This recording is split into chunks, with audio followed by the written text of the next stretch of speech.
bags are packed, are you ready to go? This time tomorrow we'll be on the road, riding with you in the sunnier days. I wouldn't want it any other way.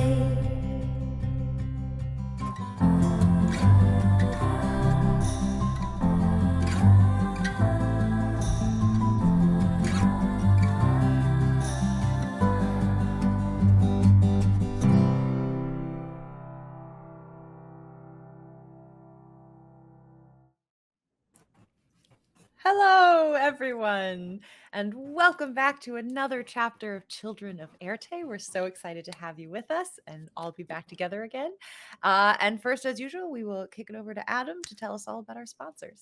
Our first sponsor is Idle Champions of the Forgotten Realms, an idle clicking game that has so many incredible characters in it that many of them have things to do with people on this show, but many of our friends also out there have characters in this game, and also classic characters from Dungeons and Dragons lore that we have probably read way too many novels about. In our there can't be too much, but collect all of those characters, find the characters that we have played in the past. You can also get an Electrum chest, and that code is on the overlay or bouncing around in chat. And thank you for coming from Idle Champions. We appreciate all of the support. We have Die Hard Dice, who has gifted the cast with and this week it is Indecision Insiders. Indecision Insiders. And thank you very much, Die Hard, for getting those to the cast and helping us succeed for the most part so far and not dying horrible deaths. So thank you so much for that. And you can get 10% off your purchase with Die Hard by using the code Éarte at checkout. And we're going to have a giveaway in chat. So pay attention to all the prompts that are going on there. Thanks again, Die Hard. And finally, tonight you will hear the dulcet tones of Sirenscape, because epic games need epic sound. I'm Adam Bradford, the CDO at Demiplane. I am playing Silas Jordan, who once was a man. He's transforming, and no, hopefully not. We'll see what happens. Okay, let me get my mic going here. I think it's fixed, so here we go. Hey, everybody, I'm Alicia Marie. You can find me on all socials at Alicia Marie Body. I am a professional costume artist and improv performing artist. On Monday nights, you can catch me on the Glass Cannon Network. Tuesdays here, and Fridays live on Be Never Ending at 4 p.m. PST for Radiant Stories, which is set in the Radiant Citadel and jammed by our very own Lauren Oboe. I hear like an echo. It must be my fault. I don't know. It's fine. I sound good. Okay, I will go with it right now. Yeah. Okay. Tonight I am playing She-Hulk. I mean Fairuza Armstrong, attorney at law. TM Fairuza Armstrong. Yes. Legally distinct. Yes. Hi, I am Jen Kretchmer. You can find me on Twitter as @DreamWisp. You can find me streaming on Twitch as DreamWispJen. I'm the creator of the Accessibility in Gaming Resource Guide, which you can find in my pinned tweet. And I'm an author, performer, producer. I do all sorts of things. I am also part of Journey Through the Radiant Citadel. On Wednesdays, you can find me playing Vampire on Play Renegade. This weekend on Saturday, I am part of Take This's charity event with Lauren and some other wonderful people. So Saturday at noon Pacific, come check out what we are doing. And I will be posting all of that info on the various social media things. But tonight, I will be playing your friendly neighborhood troublemaker, Maeve Morgan Flynn. Hi, everyone. I'm Lauren Urban. I'm the content coordinator over at Idle Champions of the Forgotten Realms. You can find me on Twitter as OboLauren, where you can hear about all of the other things that I'm doing besides this show, or you can come and listen to the beginning of the show, where I'm very lucky to have Alicia and Jen, who basically just say all of the other things that I'm in, and it's amazing. Tonight, I am playing Neb, who is just excited to be a pangolin. I mean, just excited to be here. Okay. Hi, my name is Hope LaVelle. You can follow me on Twitter at @theHopeLaVelle. Exciting stuff. I am currently guesting on Idle Champions, a familiar Quest Series 2 as Dottie the Dandelion, who you can get in store right now. So come and check that out on Mondays at 5 p.m. PT on twitch.tv/CNE Games. And of course, right here where we're going to be playing. And I am playing Miss Robin Beckett. And I forgot to get an intro for her today, so she's your she's your gal. She was a speechwriter. She wrote it for you. Yeah. She got arms of steel almost. Oh, yeah. Yes, and I am Deborah Ann Woll. I am your storyteller for this evening. I am an actor, a writer, a D&D enthusiast, RPG, tabletop enthusiast, and I'm so excited to have you all here today. And thank you, players, for being here once again for the 17th chapter of Children of Éarte. So let's all settle in, get comfortable, get something warm to drink if it's not a heat wave where you are, and let's get started. So if I remember correctly, it's been a double step here since our last adventure. You all were split up, right? We had Fairuza and Robin were off dealing with a stone man, Steve, and found their way back to the entrance of the cave, having noticed his, Kool-Aid sized impression leaving out into the snow somewhere off into the wilderness. While they were making their way back and getting there, we had Silas, Maeve, and Neb, who were navigating their way through tunnels, chased by horrible, fleshy creatures with mushy bones that just wanted to eat them. When they made it out, they crossed a river of terrible ichor, finally able to make it back again, find their friends. You are now all above. You came out of that sort of ichor tunnel on the second level, so that gives you a little bit of information about what's there. And you began to make camp and sort of share information about what you had learned. You now have 2 codes of what you believe there are 4. And we've had, I think, most of you fall asleep right away, where Silas and Neb were just finishing their watch. Neb learned she could turn into a pangolin, as well as you all heard, you think, some wolves off in the distance howling, but you decided to leave them be for the moment. So yes, I will pick up there. You're just heading back. It's starting to be the end of your watch and the beginning of Maeve's. Do you want to wake up Maeve, or should I? I mean, I always yes to that question, but wait, is Neb a pangolin still? No, No, because you could not talk otherwise. Yeah. Okay. No, Okay. my charades as a pangolin was not very good, so I transformed back. I should have, asked you to stay in that form when we woke up Maeve, but since we've missed that opportunity, you go ahead and do it, because I get this impression that Maeve doesn't like me. Do you get that impression sometimes? No, I think we all like you. I think Maeve just has a very wicked sense of humor that's very funny. Yeah, I don't know. I think I got off on the wrong foot with her, and I don't know. I just I feel like she, I don't know. What do you think I can? That's why I'm not going to wake her up, because I'm sure I would draw something on her face or something else, because I can't help myself. But I don't want to pile it on. I want her to like me at least eventually. Well, remembering not to draw things on her face when she's asleep is probably a good start. Yeah, I mean, it makes sense, but at the same time, but okay, yeah, you better do it. I'm gonna catch some Z's. Growth. Okay. Exactly.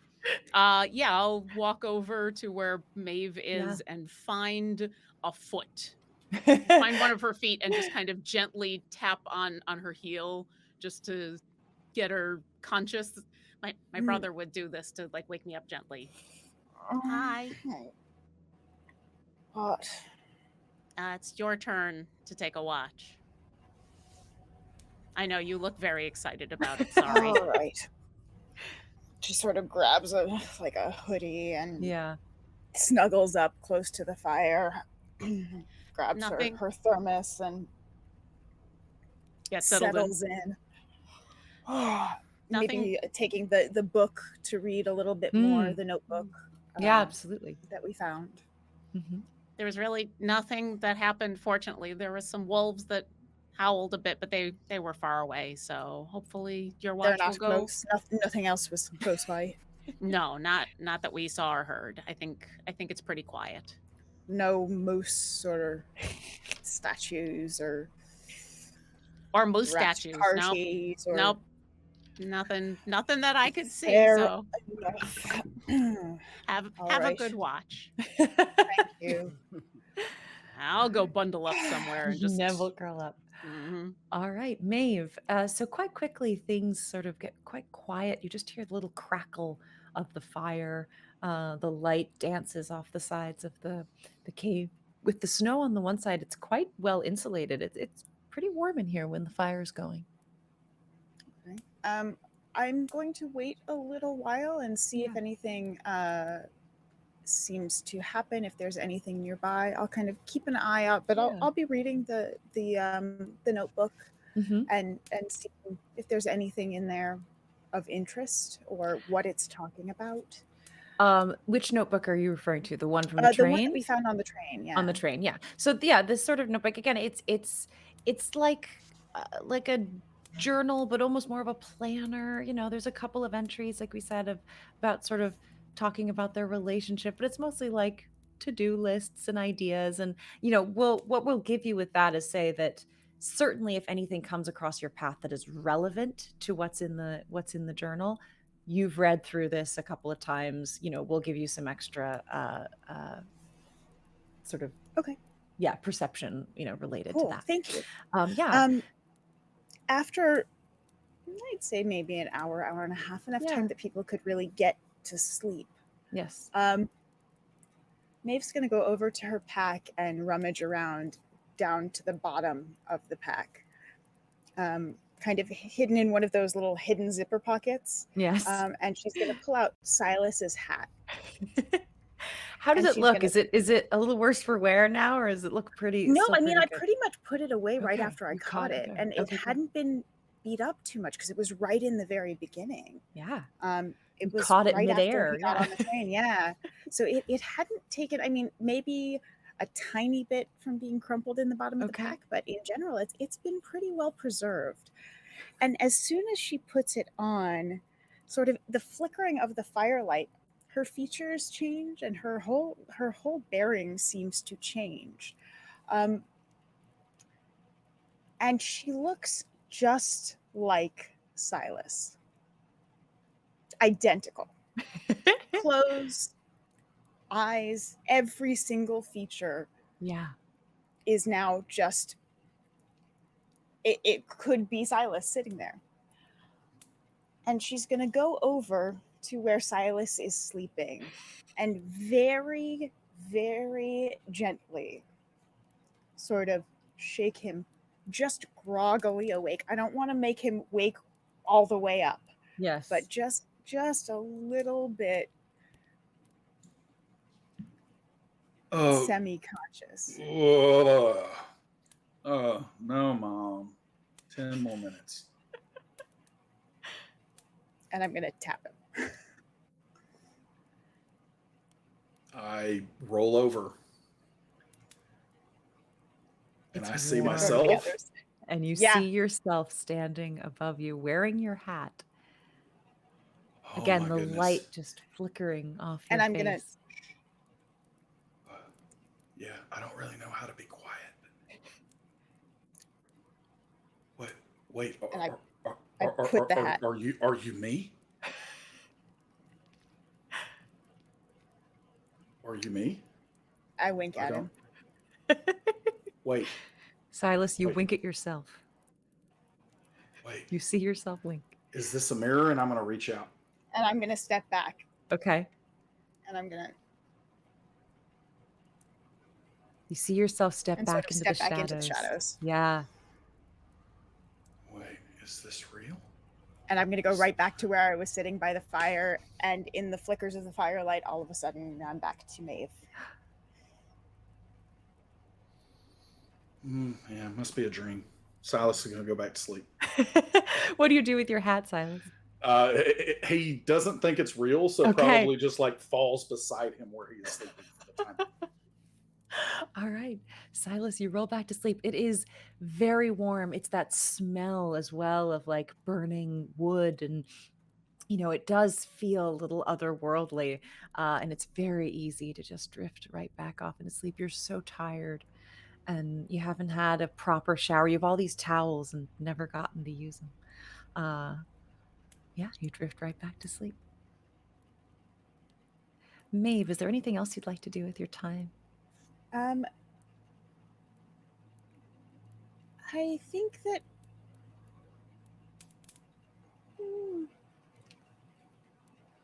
once I finish flipping through the journal, I'm gonna write a note to Will. Yeah. Saying, if this is a trick, you are in so much trouble, you have no idea. And fine, we're even. Are you writing this in the journal? Are you writing it, folding it up? I have some notebook paper Okay. and like stationery and things. I've been writing letters to Will all throughout the trip, sort of talking about what's been going on, and filling him in on the things that we've seen, sort of just chronicling our experience, but all through the lens of, this is like a murder mystery train kind of setup. Like, this is something he has sent me on saying it's one thing, and it's actually something entirely different. Because there's doubt creeping in now.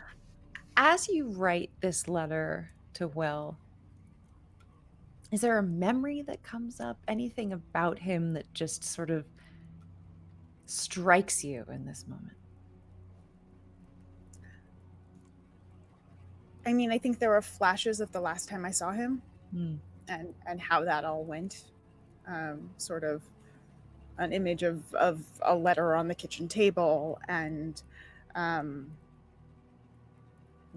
the scale of that fight. But also sort of the ever escalating series of pranks we've played on each other over the years since we were kids. And how it's like, okay, this one would take the cake. There's nothing that this is more elaborate than, I thought I had created elaborate scenarios in the past, but this is a whole other level. But also there's some fear there, because everyone else, the people who wrote to them, weren't alive anymore.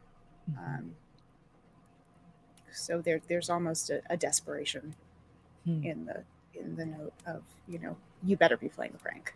This had better be a joke. All right. So as you're sitting and you're writing and reading and having these sort of bittersweet thoughts of your friend, you also hear the wolves outside. Neb had mentioned hearing some wolves. For you, there's only a few to begin with, but towards the end of your watch, it grows to almost as though there's a whole pack singing together. It would be hard to tell how many, but at least 5, 6, 7, 8 wolf voices in harmony together. It is so loud, but you do still get the sense that it's not right outside. It is far away, but the sort of perfect melding of these voices coming together makes it echo off the air and the trees and the snow. Which direction is it coming from? Definitely, from outside of the cave, through the cave opening. Okay. All right. So it's nearing the end of your watch. You've just listened to this wolf song, haunting discordant chords. And it's, time for you to get some more rest if you'd like to wake up Fairuza and Robin. Yeah, I will go over and very gently, shake Robin awake. I think right before I do that, I might have made some coffee. Sure.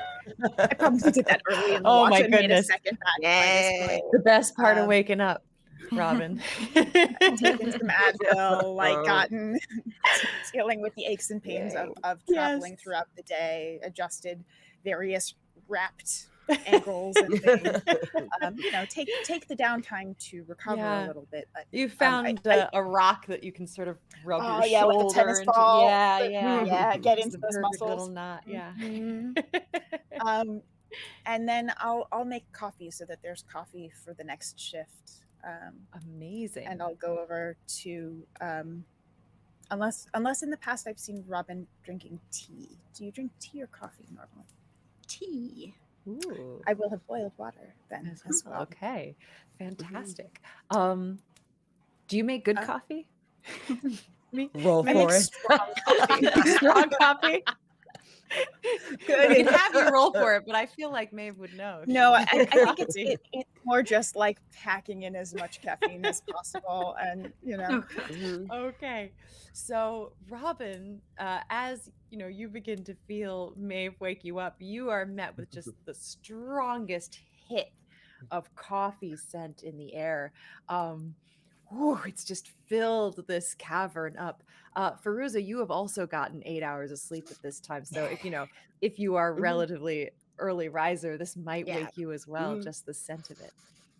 Oh, I love that smell. It reminds me of when I was a child and I would wake up to my aunt's coffee. Thank you, Maeve. You're welcome. Yeah, it smells like New York in here. This is good stuff. New York is it has our a bit of a turn? different Complete with the smell dead rats. than normally. Look at Lauren's face. I take that back. God, it's been a long time. You It live feels in a like it's been very long different time. world than most of us in New York. The subway. Uh, Right. Well, I guess it's our turn now. Did anything happen while we were sleeping, Maeve? It was quiet. There were, ish. But you can hear the wolves are loud outside, howling a bit. They seem to have gotten louder. Wolves? More? Oh, That's what I just said. Nothing to worry about. Unless they're seeking shelter in a cave from the snow. Yeah. Doesn't But, seem to be. All right. The wolves we can deal with, at least now. I think we can. As long as, I just, all right. I guess, and right then, Fairuza's just going to look at the opening of the cave with that cutout and just be like, okay, all right. Okay. We've dealt with worse. All right. Do you need anything else from me? Otherwise, I'm going back to bed. No, definitely get your rest, because you never know what might attack us when we wake up in the morning. So, Well, that's quite a way of looking at things. mm-hmm. And I take my hoodie and I sort of pull it down over my head and just You sort just of see a little Maeve nose sticking out from underneath the drawstring. Yeah. All right, Headphones Robin and Fairuza, there is hot water and tea bags out, as well as some of the strongest coffee you have had in a while. But boy, will it wake you up. Yeah, Robin is definitely gonna, take the hot water and the tea, kind of sip it for a little bit. She loves it when it's fresh and hot, and the steam kind of hits her face, really wakes her up. Yeah. And she's gonna sit quietly for a little bit and kind of reminisce on the fact that the hummingbird that had helped them. There was such a rush of adrenaline as all these things were happening, and now she's finally had this quiet moment to think.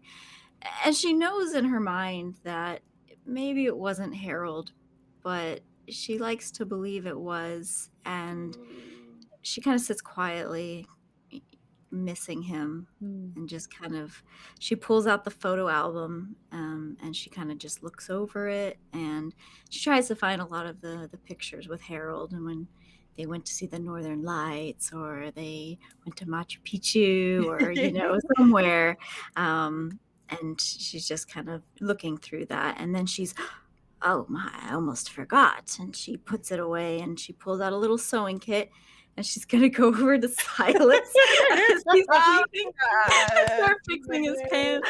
While he sleeps. Yeah. Oh, That's how amazing. skilled she is. She can do it. So yeah, Silas is having the delicate best evening ever. He's asleep Right? for most of it. It's great. He doesn't even know it yet. I don't even know it. And this It's like is the having best night. brownies in the house. I love it. It is. Oh. So Fairuza, yeah, as you watch Robin sip her tea, and she seems to sort of lost in thought, and then takes out her photo album and her sewing kit, and she's also starting, kind of making busy with her. What are you up to? Yeah. Okay, so Fairuza also, she pours herself of the Maeve's brew. Stuff that'll, like, put hair on your chin, your chest, your chin and your chest. All of it. And she's gonna go over to the opening. She's gonna, first of all, she sees that Robin is having a moment, and she's like, okay, I'm gonna leave her instead of, even though she was nosy, she wanted to let her have a moment. And she goes over to the opening in the cave, and she just is like, just sort of standing there with her cup of Maeve Joe and just looking out into the wilderness. Yeah. And she says out loud, you know what I'm wondering, Robin? As you're sewing. You know what I'm wondering? I always wonder what you're wondering. I'm wondering where a 10-foot statue thought it was going in the middle of the night. I'm wondering what we're doing sleeping here in a cave with rats that are having a party and apparently giving birth, according to Neb. I'm wondering why we're getting attacked by Christmas decorations. Do you wonder what we're doing here? If we're ever going to get out of here? Why we have not seen one human being outside of, did we see human skeleton, or was that Neb who saw one? Neb saw it, but she may have shared with you that they saw what they believed were some human bones. So that can we have a little bit of a discussion about this right now? Because I'm trying to maintain some semblance of sanity while standing here. I'm going to take a little step.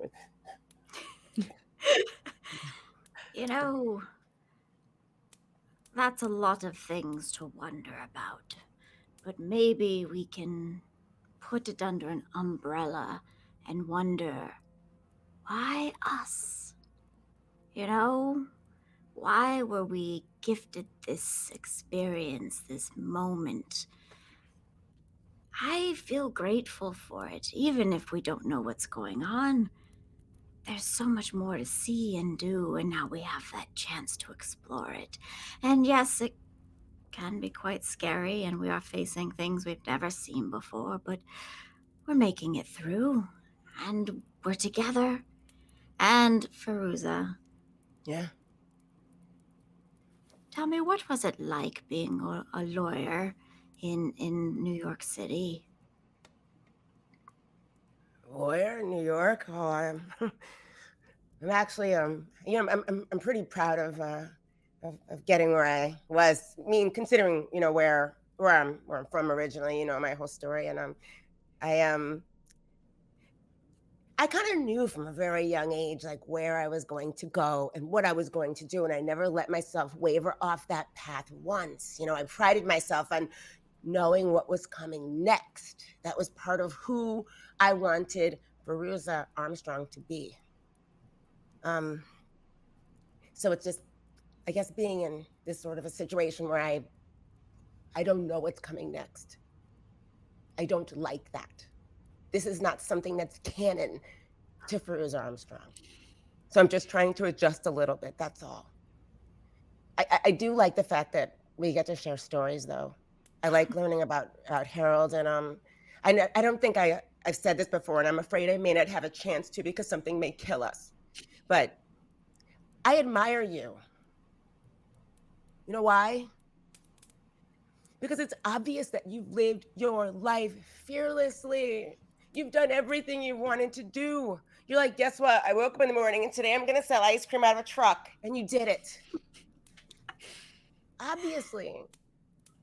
So there's something to be said for the fact that, some people may say, well, she's a jack of all trades, but you literally have done everything. And look, who is the most prepared here for this? You. Oh, So I hope to God when I am your age of 45 that I am as well prepared for this life and whatever throws at me like you are.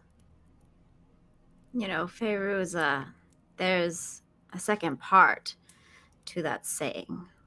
It's a jack of all trades, but a master of none. And that is one thing I am not. I am not a master of anything, but you. You have dedicated your whole life to one craft. And I can already tell you're amazing at it because of how much passion you have. And don't let that be pushed to the side just because I've lived so many different experiences and jobs. You have just as much value as the rest of us, and I'm sure you're going to find and use those talents and skills that you've worked so hard for. You will. You are so valuable to this situation that we're in. You are grounded, and we need that right now. You are the one asking the questions. We need that right now. So don't worry too much and continue to wonder, because the more you wonder, the more things will come together. Okay? Okay. At first I thought you were going to say, the more I wonder, the more things are going to come for us. And I really did not like that thought. I just didn't. But I appreciate what you said, because, I mean, I've said this before, but it just feels like my realization of whatever my talents are supposed to be here could just come so slow and so sort of spotty. I think okay.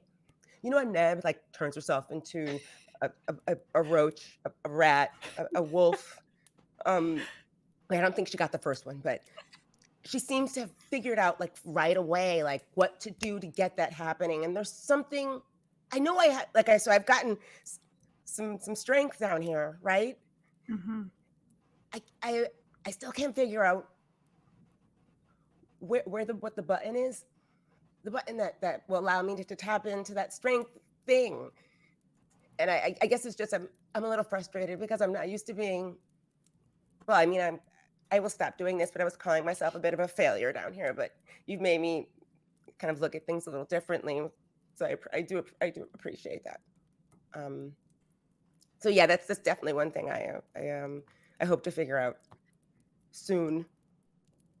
Do you feel like you know what you're doing down here with your electricity thing? Do you know what I mean? I will tell you a little secret.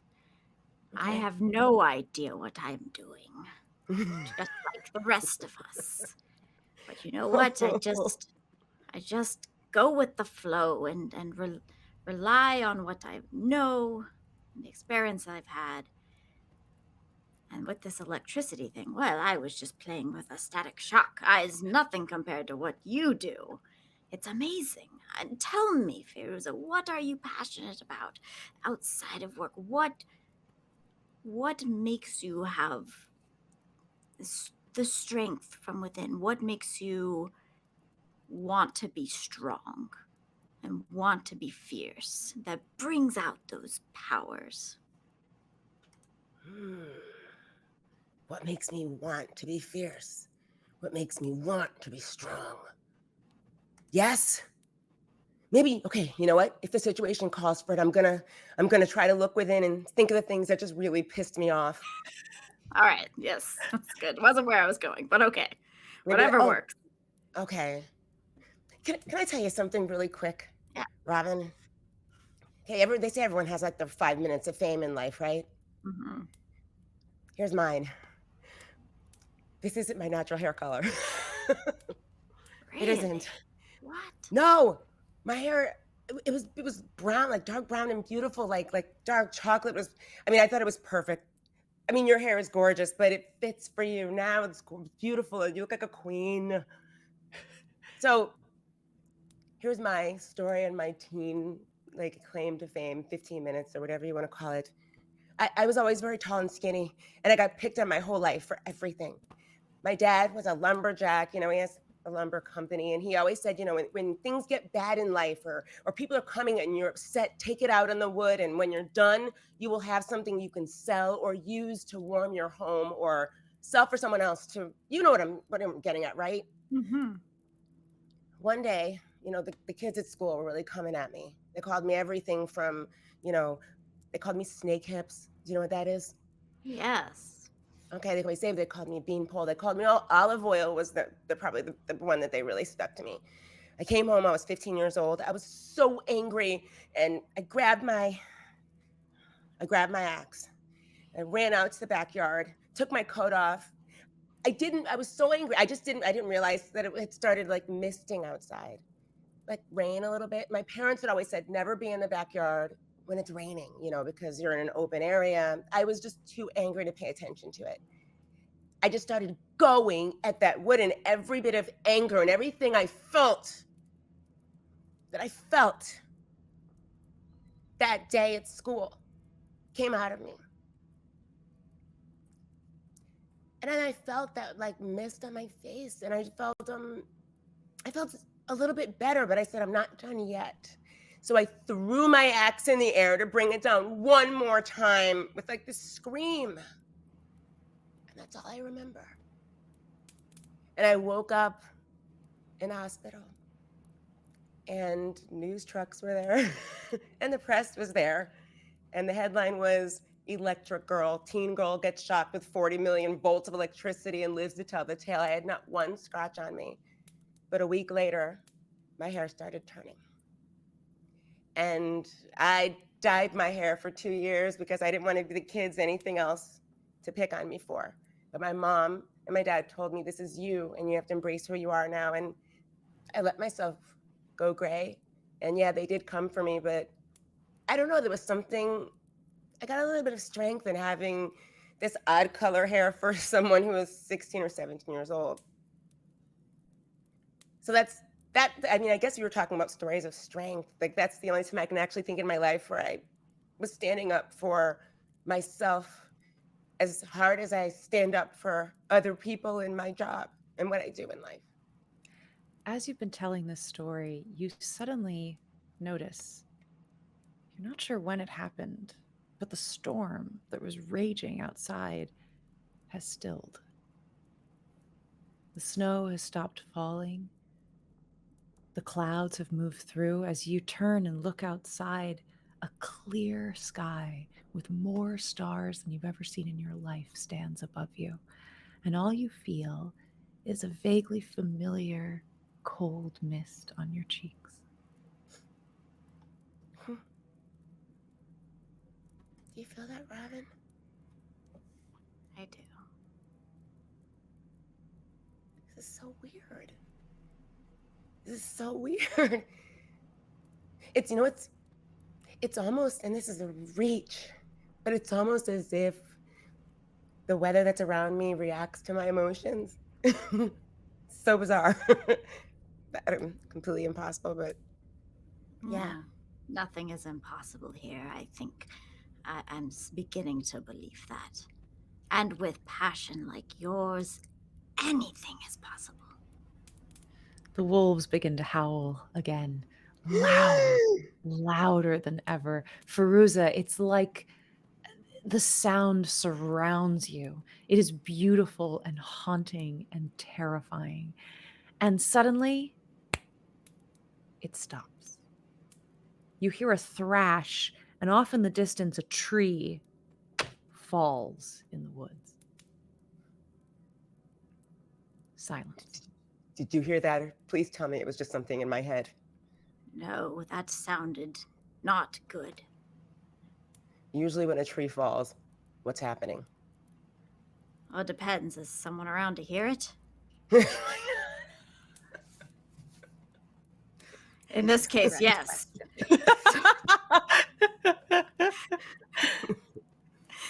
Maybe if someone Wait, what? I said maybe we should check it out. Should we wake the others? No, they need their rest. Should we check it out? I think we should. Okay, just a peek. Just a peek. We won't go far. Okay, just to make sure things are okay, and that Did you finish with Silas's pants? They look great. I like the extra bling you added. Yes, did you do any fancy embroidery? I did. I liked it. crystals. I did just Wildflowers. I Crystals. actually did a SJ. Just like a SJ. little SJ on it. SJMJ. Yeah. Wow. Yeah.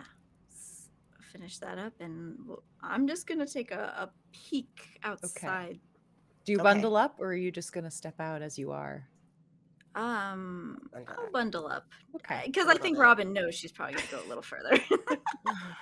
All right. You bundle yourselves up, and as you approach the exit to this cave, sort of ducking low, especially you, Fairuza, to get, through the opening and step outside. It is just beautiful. Immediately, you see your breath, just sort of form these clouds in front of your face as you walk forward. But it is clear. You can smell the cold, crisp snow in the air. And you can see very distinctly in front of you tracks in the snow. Not coming from the cave, but from around the side leading off into the woods in the direction that you think you heard the tree fall. What kind of tracks do these look like? Do they look animalistic or humanoid? Would you like or to do a stowaway? survival check?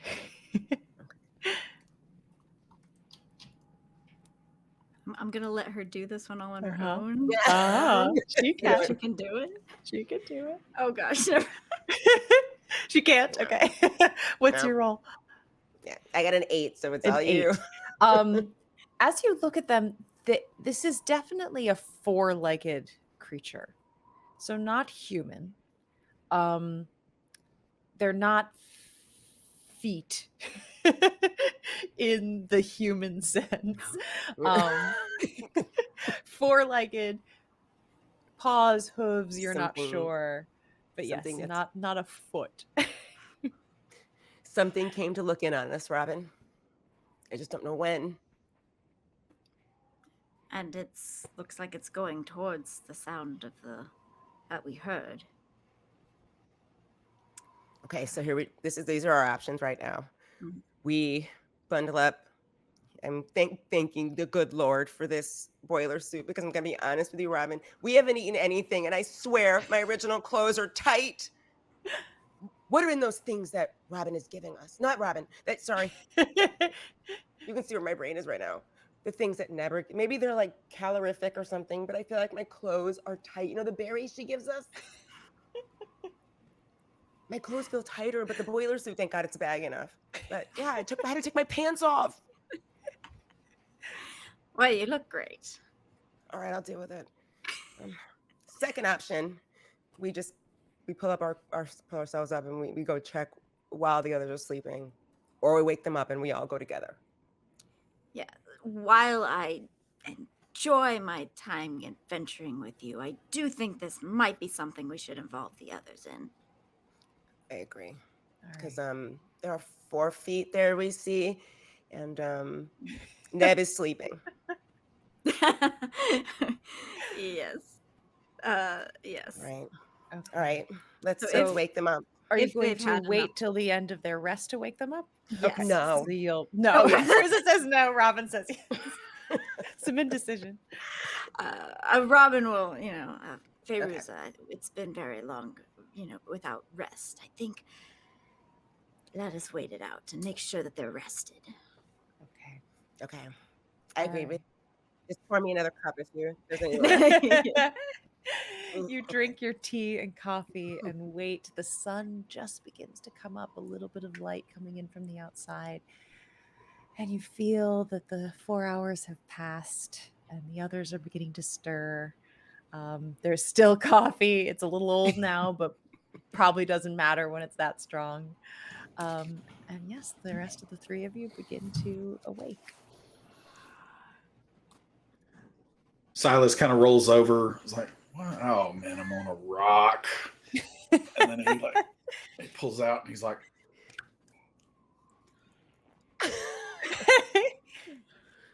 Did he fall back asleep again? and then he literally just sits there in silence for a moment, And then he lets out just a huge Eureka! Eureka! Eureka! What? Did What? you- What? Did you find gold?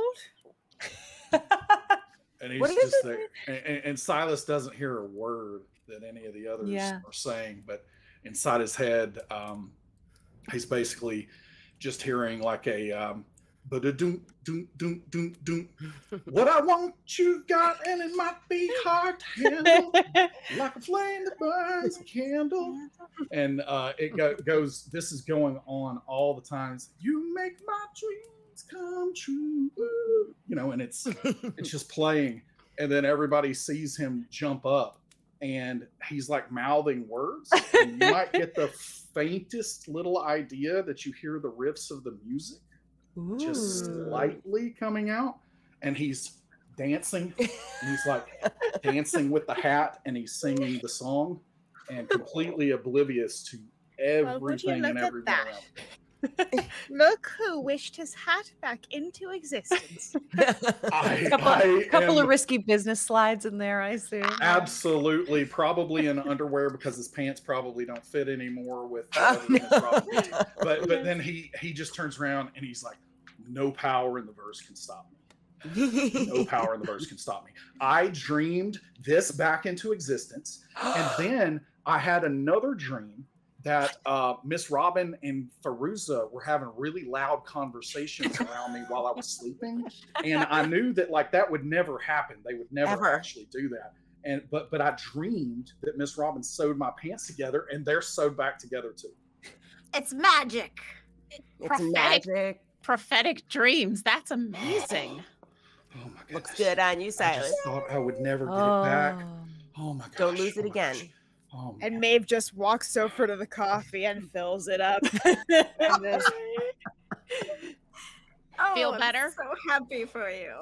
Oh my goodness. Does it still fit, Silas? So, it fits. It fits like, of course it does. It fits like a charm. Your hair is a mess, a matted mess of just mud and water and blood and everything. But yeah, it slides right on that memory. Oh, this is perfect. This is perfect. I cannot believe this place is so magical. I mean, I think that anything's possible. All right. Well, now we need to know, what is it about this hat that you've been dreaming about it and dreamed it back into existence? Why is it so important? Pops gave it to me. He was my grandfather. Actually, is the one that died that gave me the ticket to this. But it's just really, really special to me. It's a one of a kind. I don't think any others exist out there. And I had this collector come in one time and try to give me $5,000 for this used hat. And it was so mysterious, and I was trying to figure it out. And why would anybody care about this random hat that my pops gave me? But they wouldn't tell me anything about it. And actually, I was looking into that a little bit with this trip because that collector was reportedly anyway. I was going to scout out some stuff, and ultimately, it's just very important to me for sentimental reasons, and apparently, it's worth a lot of money. And apparently it's important enough that you can dream it back into existence. Apparently, I mean, like this makes me want to see what else I could dream. Like, I don't know if I can control my dreams because some of the stuff that I dream is wild. I'm talking about it is like super wild. And if that comes real, then we're all in trouble. But I'm hoping that I can contain the power that is within me.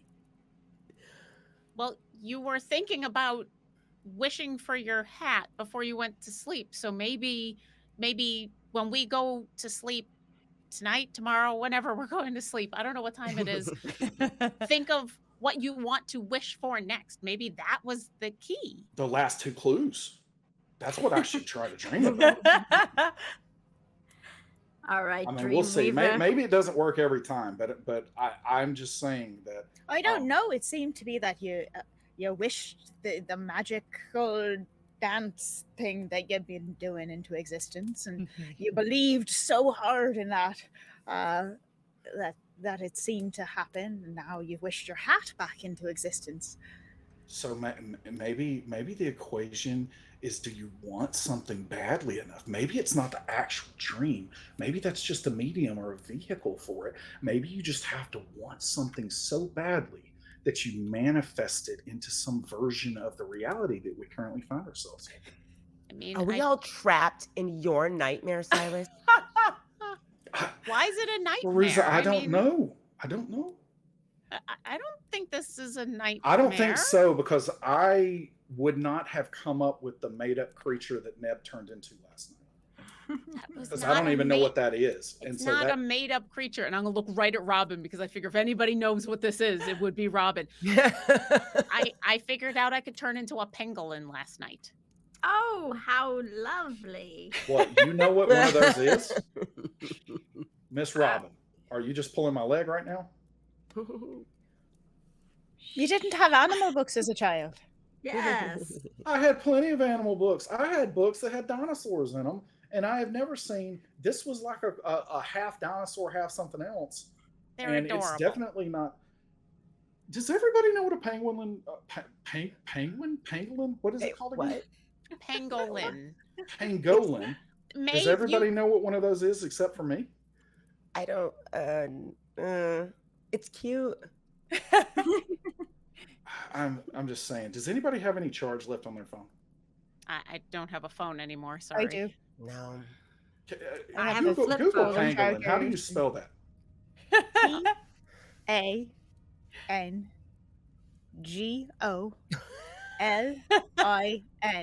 See, she knows what it is. It's not a made-up creature. I mean, I would love Pull it up. nothing Are we more getting than to be service able right to turn into You are made-up not getting creatures. service. There's no service here. We're All right, gonna listen, actually I'm going get to take back your to words train. for it. 0 but bars. I'm just saying Negative that G. that was a wild-looking, nutty creature. And I guess the point still stands. I didn't even know what that was, but she turned into it. And so how could I have dreamt it if she turned into it? And so I'm just saying, like, even subconsciously, no one could come up with something that looks as absurd as that animal does. And so I don't think it's a dream. Wow. I wonder if you can take that. Oh, go ahead. What were you saying, Nab? I'm sorry. I'm just wondering if I should be offended or not about what just happened, but I guess I'll just accept it. No, So I'm just sorry, saying, like, Fairuza. absurd's not a bad word. It's super absurd, but it's beautiful in its own way. But I'm just saying, it's like, I mean, who is sitting down to make animals and is like, oh, I'm going to make a pangolin? The same people who made a platypus. What were you saying, Fairuza? Yeah. I'm sorry. I was gonna wonder if you can take that back with you. I mean, this is assuming we ever get back. But can you imagine, like, being able to do this, like, walking down the street in New York City? Oh, so much money. In a movie like this, that would be crazy. I don't, Get a amazing. television special. or You could busk. I don't know. I've On seen the subway. I've seen enough of those Or you'd get shows, arrested. or One or the you, other. you end up being grabbed by the government or somebody because you can do something. I mean, Silas, you've You've all read seen too comic many books. movies. You've all seen stories. No, the government does that kind of stuff all the time. Yeah, they'd There- either there are 50 other areas outside of 51. Like, so I'm just saying there are areas everywhere. Silas, did you happen to dream up a creature? You know, one in the snow that knocks over trees and eats wolves last night? eats wolves. I don't know. I'm Wolves. stretching mean- the story here a little. Yeah, I don't. She's I don't adding, think making it that worse. I dreamed that, but Oh, no. I don't. I feel like there's something you should probably tell us if you're asking questions like that. But are we going to go after these last two clues? Because I am sick of this cave. Maybe we just need a break from the cave to refresh ourselves. A side quest? Sure. Quest. Side quest takes you away from the main quest, and then you complete the game in way more time. Are you But- saying you want to rush through this? No, I'm just So saying you're I saying want to be there was done a with creature- the cave. A creature that ate trees and lifted wolves. What? We're not sure. We were gonna go check it out because we really wanted to, but we said no. Nope, not this time. And you Or- couldn't see it from Mhm. here. And we decided collectively to let you guys sleep. You're welcome. So now that we're all awake, we should go If figure you out. had awakened me before I dreamed my hat into existence, I don't know. Well, I would never have known it, but still, like I would have been so upset. So thank you so much for letting us finish. Neb has gotten up and gone to the mouth of the mine and is looking Yes. out because she's heard trees have been knocked over and wolves have been killed, and now she's very concerned. So So yes, you step outside. You also see the four-legged creature tracks that seem to kind of come up to the edge of the cave but not enter, and then head off into the woods. do you think whatever it was what made these tracks? I mean, what if it was Kool-Aid Man? What sort of tracks? Come We here, don't come here and know. take a look. And I'll. All right. You okay? Cracking, lots of everything cracking as I get up and Oh my gosh. walk should into the mouth of the cave. Yeah. See, I mean, see I'm them as well. assuming this is what Robin and Fairuza were talking about. What In the did light of day, if you'd like to make a survival check, one of you can. You can Sure. do it together. You can help each other. Yeah. Oh, sure. Seems I'll- to be some sort of Intelligence. animal. Yeah, may I help? May I Yes. help Neb with this? Yes. What is your intelligence base? I'm a +1. Plus Okay. what? So my survival's a +3 if you'd like Great. to roll that. So for me. +4, I will roll. Fantastic.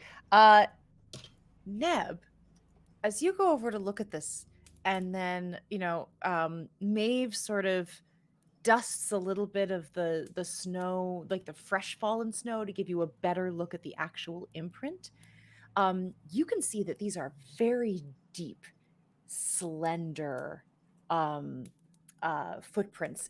You're immediately conjuring images of moose, elk, deer, very thin, slender legs with hooves that sink deep into the snow. You even catch a little bit of the drag of the hoof as it would have lifted its leg and dragged a little to place it in again. And as you kind of start to take a look at the gait, it was misleading to look at it before. It looked like it was a smaller animal, but that's because of the four-legged gait. This is a large creature. So you're thinking moose, elk, caribou, something quite big. I turn back to Fairuza with a big grin on my face. I think your friend came by to check on us last night. What, you have a friend here? Your Wait a moose. minute. Is Oh. Neb back human again, or is she a pangolin smiling at me? No, I she's haven't human. turned into a pangolin. No. But yeah, It's so like- Yeah. I'm waving you over. I think it was your moose friend. Look. You think you can tell it was the moose I saw, like, I don't know, days, months, years ago? I mean, It was like can't- 3 days, Last I think. night, or maybe the night before. yeah, it wasn't that long, although it feels like it's been weeks.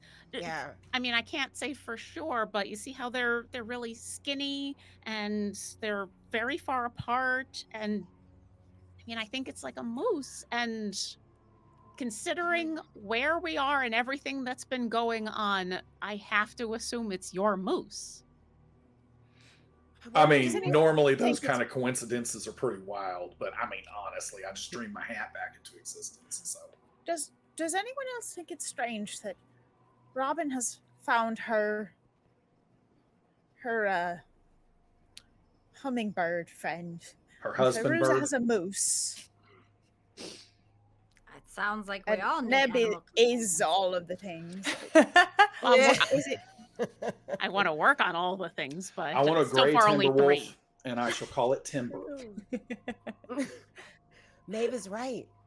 There's like a connective tissue going throughout all of these instances that I can't quite figure out yet, and may never figure out. So forget I said that. We might not figure it out because we're going to die on a side quest. So Well, That's what speaking I'm not expecting. well now thankfully, everyone's really optimistic. now that we know it's probably a moose and not some wolf killing thing, you said it knocked a tree down. Maybe we should see why. Maybe there's a reason. Yes, it's just rescuing a cat from the upper branches, I'm sure. Maybe. I'm not ruling anything out as long as we're here. Yeah. Robin just picks up her, her feet with her rain boots in them and just Starts walking out in the snow. into I- the snow. I will join her. Okay. There Neb we go. follows. I Yeah. pour my remaining coffee into one of my thermoses. Put it into my pack. And kind of just Post-its. flashing, like just barely, like almost sputtering in and out with Silas. It's almost looks like a quest marker, and it's pointing back the wrong direction, yay. and we're walking away from it, and it's just like, it just sputters out eventually, just super faint. As, This is the as story. Robin's kind of leading them towards the sound, she Yes. says, "You know what they say? What? Curiosity fed the cat, but satisfaction Oh, brought him back that's for more." At least 8 more times. I've never heard that that. certainly is a saying. It's one of them. All right, as you walk It through the has snow, been said. it has been said. It is At good to least see once. sunlight, though. I will say that. Yes, So, it I'm is. all It for is Absolutely. as the sun begins to rise. I mean, it's a little bit blinding, the reflection of it off the snow as you Sunglasses. walk into the road. Yeah. It's quite bright now, and again, it's cold and crisp, but that sun does a lot to just make it a little bit more tolerable. As Robin sort of strides off through the snow, following these tracks, they lead her down sort of a zigzag path that takes you down towards the rivers that are at sort of the bottom of this pass. The rivers are mostly frozen over, but you can hear them trickling underneath. There are a couple of places where the running water is, still sort of breaking through the surface. It's really, very beautiful.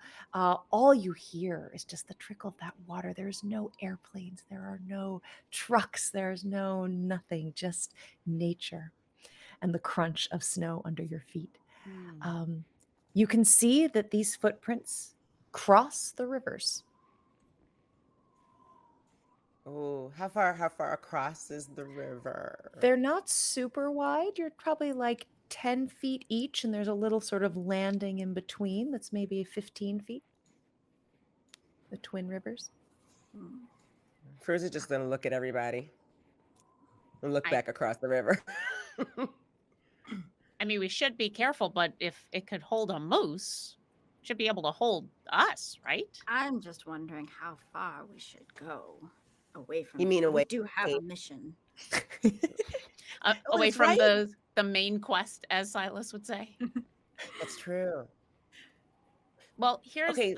I've played enough video games to know that when you go on a side quest, you do those things so that you can get more clues about the story and you can level up.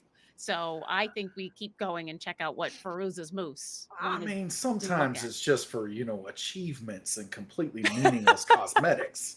You and I have played very different video games. Maybe. Just click on the compass that appears on each scene. And The map. you have 4 out of 25. Oh my god. Well, the video games I Pain. played. I was there Pain. when we were playing Pong, and you know what I learned about Pong is that no matter where the ball bounces, it's gonna take It's you better right when it back. lands in beer. I haven't played that version. Oh, well, I got a game for you. If we ever make it back to the train, we'll have to see if there's still some beer on the train. That's right. There's a train somewhere, isn't there? Forgot about Hopefully the it's still there. train. I want this to get back to that Ah, at some point. At some Um, point. I think we should finish what we were. You think we should go back in the cave? I don't know, actually. I want to take a look from where I am. Yes. And so we see the tracks continuing on the other side of the Yes. river. It goes up into the woods. Okay. It can't be that much farther if the two of you could hear, a tree falling in the woods. That's one of those jokes, right? You were there, so it had to have happened. It can't be too far away, right? Yeah, but this may be like one of those Metroidvania things where it's like we've gotten to a point now where we can't do this until we go get a key somewhere or until we do, like that really irritating genre. where you come across something that you can't quite do yet. I mean, I'm just saying, I'm fine to try to cross the river. Like, do we have any canoes? Well, no, it's just iced over, and I'm going to try to cross. You gonna try to cross?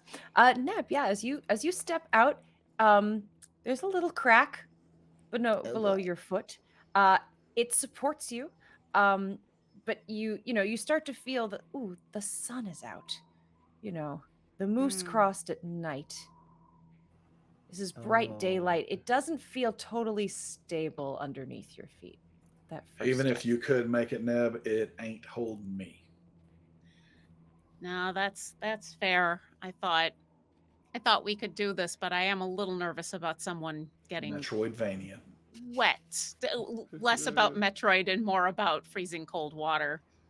I really want to go see what's going on with the moose, but maybe we do this tonight. Maybe we wait for the sun to go down and it to get cold again. Just throwing it out there, because apparently you guys didn't like this this before, but I'm gonna throw it out there again.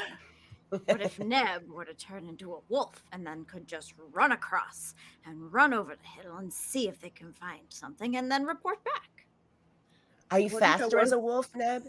I don't know. The only time I've been a wolf, I was inside a mine, but I'd love to try. If nothing else, I could probably jump over this. Why don't you turn into just like a rat where you'll definitely be light enough to not break it? Or turn into like a firefly or something. Can you do that? Okay, which are we going?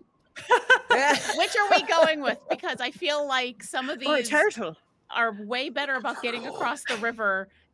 Am I going alone? Is that what we're talking about? Oh my gosh. Because if I'm going alone, I don't want to be something that is prey. I want to be a predator. Oh yeah, that makes a lot of sense. Turn into a bird of prey.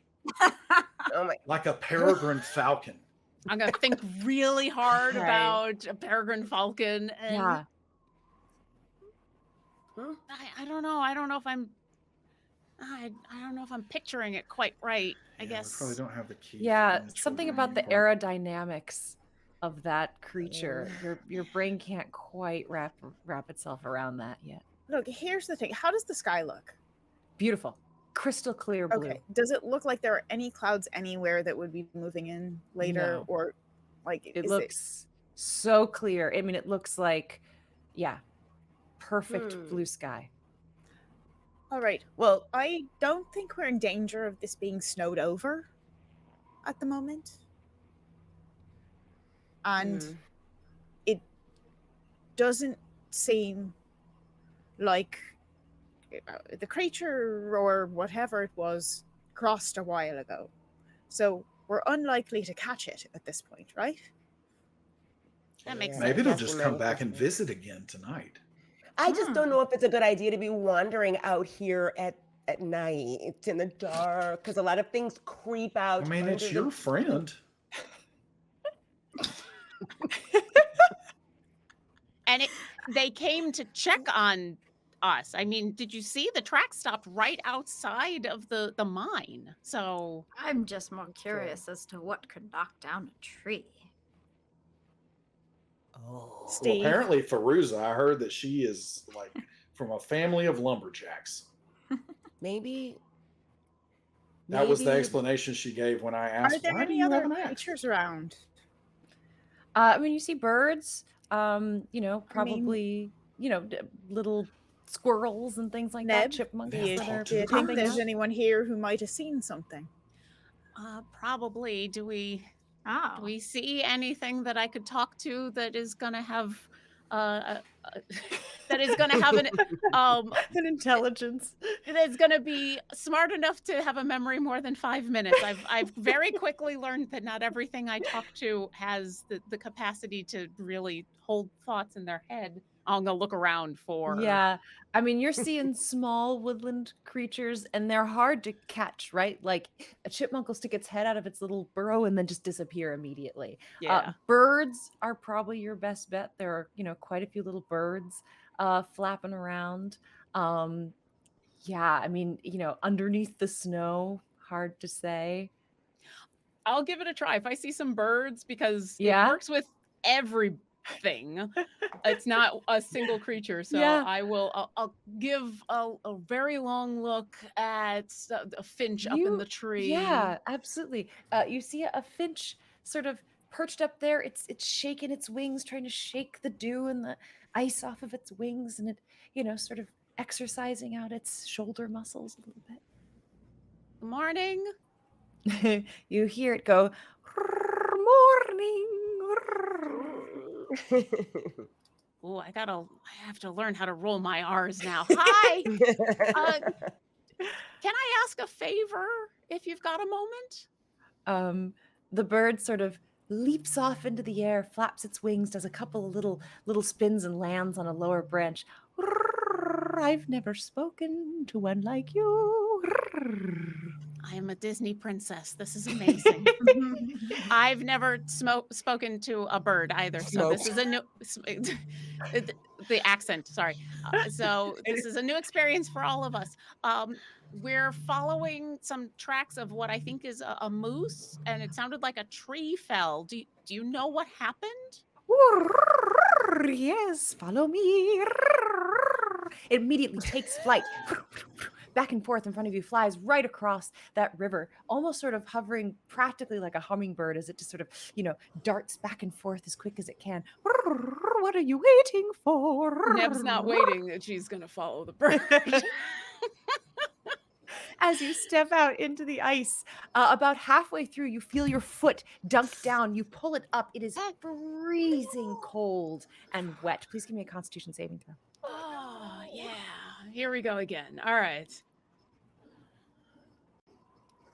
Okay, that's an 18. 18.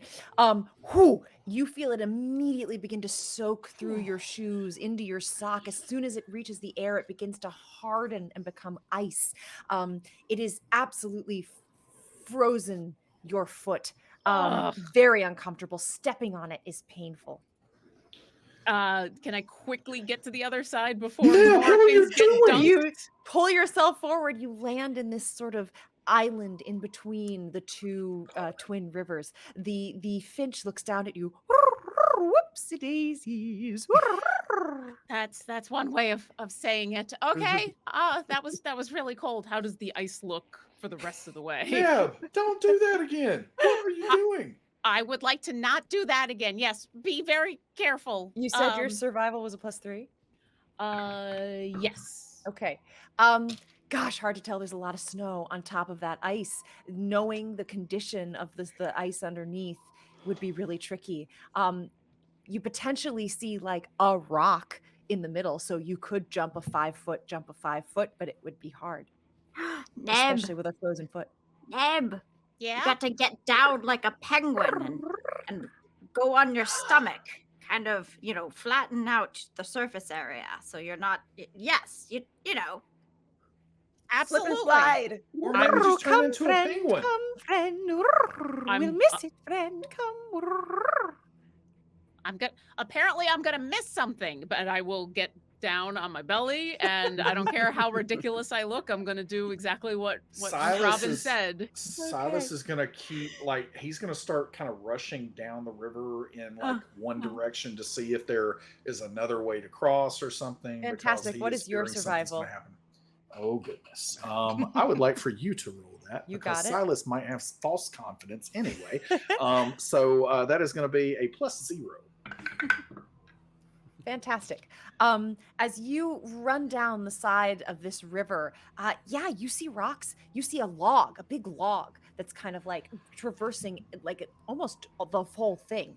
Like a tree fell a while ago and it's just covered up the whole thing. But it's, you've had to run a good 50 feet, 75 feet down that river. Meanwhile, Neb is over here supermaning across, making snow angels as she sort of pulls herself across. The little bird, oh, funny, you're so funny, as she kind of floats around the side. It does seem to help. You can feel every once in a while as you put too much weight on one hand and there's a little crack and you're just sort of slowly pulling yourself across. Please give me just a flat sort of dexterity check for this. Okay. That's a 5. That's a 5.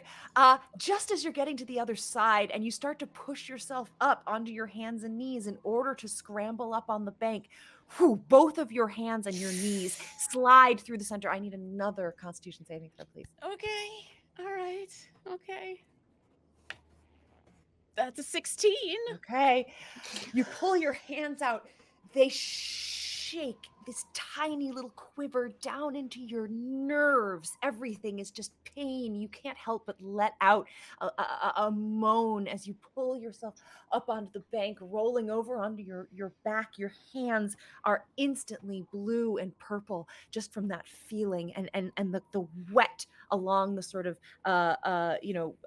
forearm of your jacket and on the knees of your pants. As you pull yourself out, it immediately begins to freeze in the cold air. I'm gonna immediately light up. I'm gonna try both my hands, but I think I can only do one at a time. Okay. So I'll just light up my hands with fire immediately and go, I'm okay. I'm fine. Everything's fine. How are you? Your foot is practically an icicle. I'm gonna ask you for another. Actually, all of you give me survival checks, please. Okay. Survival checks? Yes. I'm way too distracted by all of the pain I'm Yep. in. I got a 5. Yeah. 3. 16 from Maeve. 2. 2 from Silas. He's down the river anyways. Robin? 18. A what? 18. 18. So Robin and Maeve, both of you, it pops in your eyes open. You realize if Neb stays wet, it's just going to get worse and worse. If she has to get dry, even if it means taking clothes off, this will immediately be frostbite within minutes if she remains wet. Neb, Yeah. what if you turn into a creature? Will that help? Sure. Think of And- something fuzzy. The only fuzzy thing I can think of is that wolf again. And so I'm going to try to ignore every bit of my body that is frozen and Yes. picture that wolf and try to turn back into the wolf. Turn into like a beaver. It's a little too late for that. All right. You pop into wolf form immediately. Things feel a little bit warmer, a little bit more loose, right? Your muscles, your adrenaline pumping, the way that a wolf's body regulates itself. Immediately, your heart starts beating a little faster. You start to pant, which gets all the blood moving and everything warms up a little bit. You feel just made for this. The the pads on the bottom of your feet insulate you from the cold of the snow. You look over at the bird who goes, cool, and flits off into the woods. And out loud, she's just gonna say, I guess I'm gonna find out whether wolves can talk to birds, and all you hear is the but I'll stand up and look back at you and give you like a happy face, like thank you, like this is a very good idea. All right. Silas you is see starting to come Neb- back down the shore, and he's just Okay. saying, "What are we going to do now? I mean, she's going off by herself." Neb has disappeared into the woods. Yes. What are the four of you would Well- like to do? Did you find another way across? There's a log over here, but it's still pretty treacherous. This entire side quest is really becoming more than we bargained for. Well, there's no turning Strange back how that now. happens. You said you saw a wall? No, it's a log. Oh. Like, the kind that you'd have to shimmy across or, tiptoe across. And we could probably make it, but I mean, we've got to follow her. We can't let her go off by herself. That moose Yeah, no, might that's a maul bad her to idea. death. How are we going to get across? Are we just going to jump across then? Well, no, I just said there was a log. Like, we should probably take the What? log. I mean, she's not You're A just log? going to jump across the river? Like, do you think A that you can log jump across the river. I don't know. Do you think you she's can gonna go make the far? jump? Because You know, Deb. I think she's gonna go far. Yeah. We've got to be quick. Yeah. We've Plus, lost it's her. not like she can yell out to tell us because she can maybe howl or something, but then we have no way of knowing if that's a strange wolf or our Neb wolf. That's a terrible thought, but you're exactly right. Oh my gosh. Okay. What are we gonna do? All right, Robin's gonna head towards the log. I'm going to go All down the log. I'll Yeah, try to let's help go for the people log. across. All right. you all begin to make your way down the side of the river towards the log. You can see around the log has held some heat in, and all of the water beneath this log is rushing water. It's not frozen where this is. You can see that other branches and leaves and other sort of detritus has kind of lodged itself along this log. The log itself is pretty waterlogged and old and a little bit mossy and slippery and wet. You can see ice has formed along the top of this log. Okay, I just got to glance at it earlier. This is probably a really bad idea. I wonder, and can I Yes. use my letter opener to try and hack across it, kind of creating a pathway? Your letter opener. It is sharper than most letter openers And are. it will Yeah. expand if I need it to. Yeah. Let's see. Or Fairuza has an axe. I mean, we can also go We with could the all axe. try. Yeah, you could try to get Fairuza. You want to help with your axe? Of course I do. Let me This put my- idea? Okay. So we're gonna do some natural wood planing here, out some backwoods planing of woods here.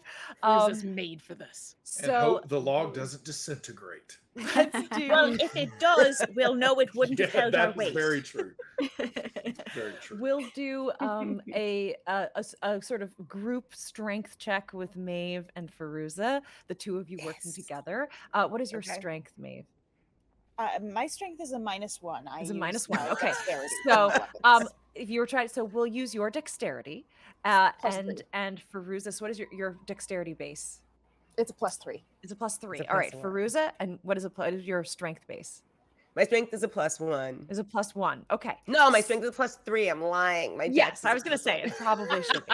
So yes, so each of you make a roll and add your dexterity and your strength bonuses. Okay. Actually, you know what? We can make it a +4 if we're using my letter opener. Yes, because any if of you are this. proficient with your weapon, we'll go ahead and call it that. Beyond that, it's Yeah. it's bound to me. Oh, even better. So add your So- proficiency, add your So bound plus weaponry. proficiency. So, So- plus all of those goodies, it's a +6. +6 for you. What is it for you, from me. Fairuza? Okay. Mine is a 13, and that's with plus that's with my bonuses. I'm trying to see if there's any other bonuses I can possibly. I mean, I'm powerful. That's all I can say. It's all you're also your proper. Okay, so we have a 13. What was your Yeah. roll, Maeve?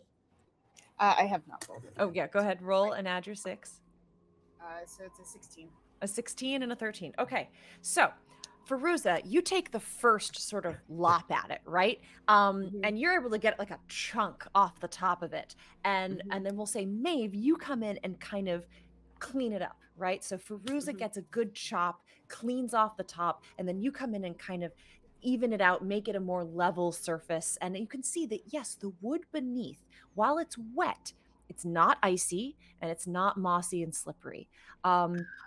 You can, if you want, sort of slowly make your way across, Fairuza hacking and Maeve going, kind of behind. Now, it's going to be a little tricky because this log is only really wide enough for one person at a time. So as far as you can reach, so the first 2-3 feet, you can do this. Beyond that, you'll have to sort of choose or come up with a strategy. Oh boy. While you're thinking about that, Neb, you dash off into the woods, the finch flying in front of you, in and out of trees. You're using this newfound agility and the quickness that you have. There's less snow here where the tree cover sort of covers it. You're dashing through. It's fun almost. You can feel the sort of natural pull toward the woods that you have when you're in this form. Suddenly, you come up short. As in front of you, you see a huge fallen tree lying across your path. It is at least 5 feet in diameter, a really enormous tree. And as you look, you can see boulders have fallen all along the edge of sort of where the base of this tree was. And at this point, you cannot see over the tree. It is taller than you are. I'm going to attempt to see if I can talk to a bird while I have Well, I have the ability to talk to animals while I am a wolf. So Neb will look up at the finch and she's going to say, what's on the other side? Which I guess comes out as, or if I can talk to the finch, does it come out as, it's magic, right? So like, yeah. I mean, if it's a concentration spell, she can do it with wild shape. Yeah. So I feel like actually, yeah. and I don't even think it's concentration. I don't even think it is. No, Oh. Speak with It's a Animals is not cast and concentration. you can So. just. I mean, yeah. I don't. It's not like you need vocal cords or lips or anything, right? So. I mean, obviously wolves have vocal cords, but they don't have lips. Or dexterous tongues like that. But yeah, I think somehow your wolf, magically kind of this tweety sound comes out. So yes, what do you ask the finch? I can't see over the tree. What's on the other side? The finch lands up above, and this sort of twittering that you're used to quiets. It turns back, its one dark eye on the side of its head catches yours, and it just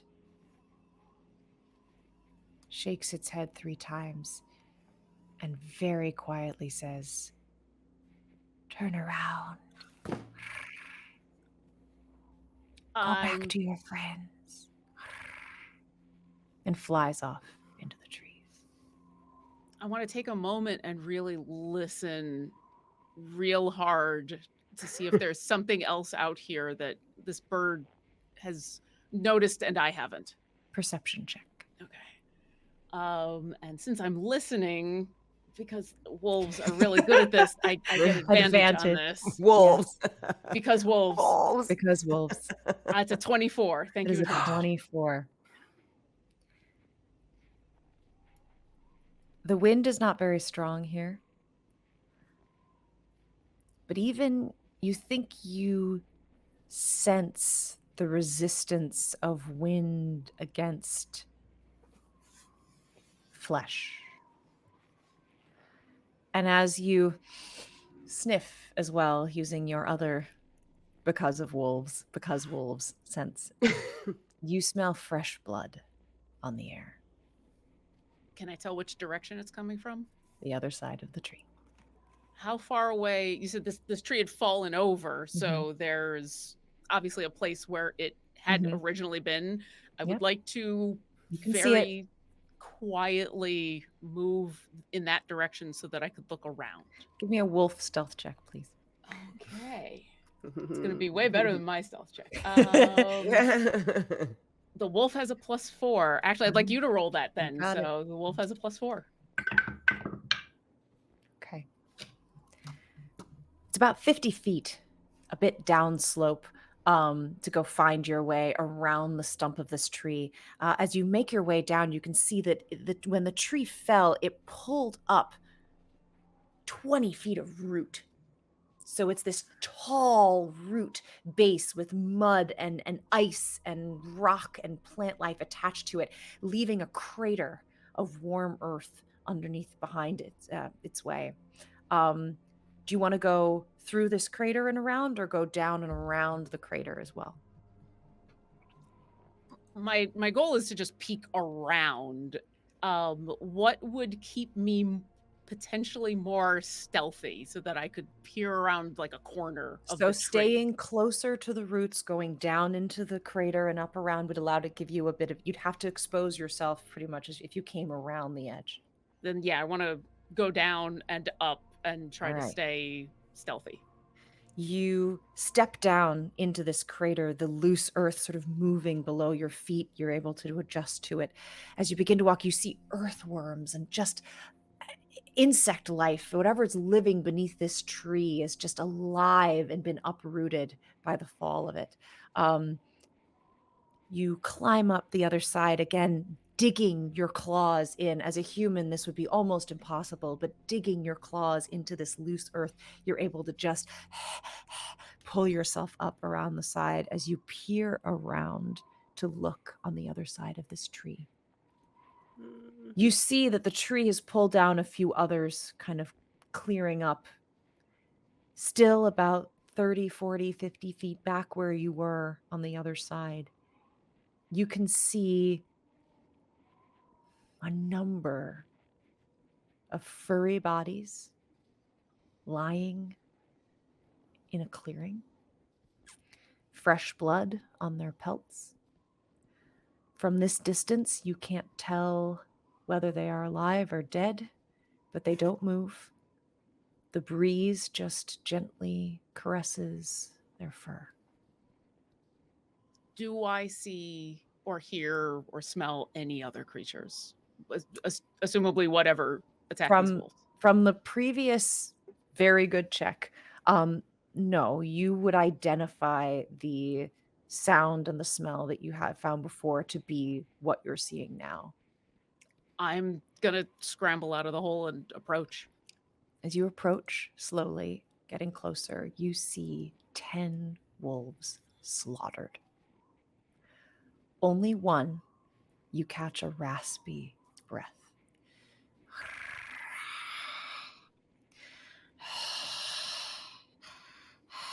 Its chest heaving high and low as it takes its final breaths.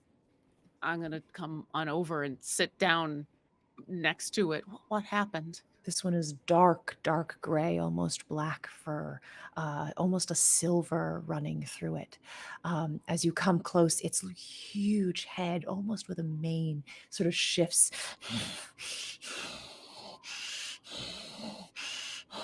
as it rasps. You can feel these are its very last breaths. It looks to you. It says,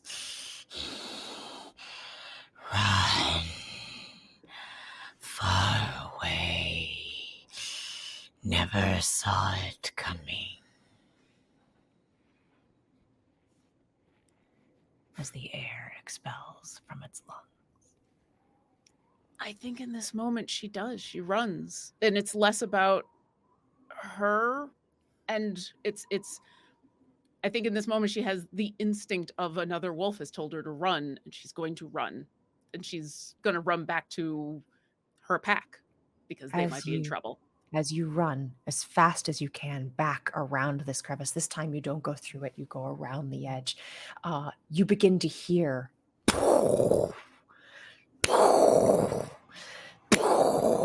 steps way off in the distance. As you turn, looking behind you as you run, more trees fall, but you don't see what is causing these trees to stumble. As they do, a huge moose runs behind you directly towards this creature. It stops, looks at you, snorts, turns, and runs towards this creature as you continue off. Continue, go ahead. So what are you doing? To the wolf. To the moose. To the moose from the wolf. You can speak to we kind of stop going in. It's going in the wrong direction. I'm going to. It says, "Go back to your friends. I will guide it away." As it turns into the woods, running away the opposite direction of you, towards the sound, towards the crashing trees, towards the invisible creature. I'm gonna keep running towards my friends. You run, following your footsteps back the direction for the Finch led you. You make it back towards the river. Just as you're getting there, you're seeing your friends hacking at a log about, not too far from where you came out of the woods. Mm-hmm. Did we hear that in the distance? You can. It is not quite as intense for you. We'll say just as you were finishing those sort of 3 feet of carved log, you do hear it. This is now quite a bit farther away from you. I come to a screeching halt right in front of the log, and I'm going to growl at my friends in that way of turn around and go back. Is that Neb? Neb, is that you? You see a and small wolf with some blue it's in Neb. its hair, It's the blue, nodding and growling at you. Okay, come on. Let's get out of here. I will back up a little bit, and I'm going to jump across the river. Or try to jump as far as I can. You jump, you leap. I'm pretty sure this is a fairly doable leap for a wolf. But go ahead and give me a strength check. Okay. Athletics check, I guess, for a wolf. Strength check for a wolf. Do I have anything for athletics? I am preparing to catch the wolf if the wolf comes up short. I've got Gotcha. nothing for athletics, but just give me strength. I've got at least a bonus to strength instead of Okay. a negative. Ha! That's a Oh, natural 20 for 21. Oh, Woo! I nice. have been told by a wolf and a moose to run, and I am running. You're running. You take the wolf takes a couple of steps back to get that running leap. You fly through the air. It's that quick 2 front legs, 2 back legs touch in the middle of that island, and you again soar over that second river, landing on the other side, sort of screeching to a halt in the snow. It piles up on one side of you, helping you stop as you look, your eyes frantic, staring up towards your friends. We were just about to join you, Neb. What happened? Listen, I think Neb Wolf wants to go, and whatever we heard in the distance, she's nodding. I saw a nod. Let's go. I'm nodding, and then I'm gonna Okay. lassie. I'm gonna move in the direction of the. We're canceling this side quest from our journal. As you begin to turn and move, you do in the distance hear that, and then a. Oh, no. Hell no. What was that? Sound. Of That's a what we moose. heard last night, we think. Right, Robin? Was that your friend? My friend? I don't Yeah, know I if thought I you knew am the doing moose. it. It is the sound of a moose. the wail of a moose. I don't know if I'm doing it very well. Wait, you didn't It's even your know moose in this and we magical went out world. here It's like this? exactly that sound. That's I'm going with it. As they start to argue, because I don't want to have to explain this right now, Yeah. especially since I know what happened. I'm gonna paw at the ground, like stamp my foot, and then move, Pulling and then, them back towards the cave Yeah. entrance. Yeah. All right, you all continue to run. The sounds dissipate. You don't hear anything further, but you are cold and scared, and your adrenaline is high as you make it back towards the entrance of this cave. And I don't stop until we're back inside where our camp was. Well, at least we still have the remnants of the fire there. We can get Yeah, that I was going going to again say, and I dry guess off. we need to rest again at this point. Wow.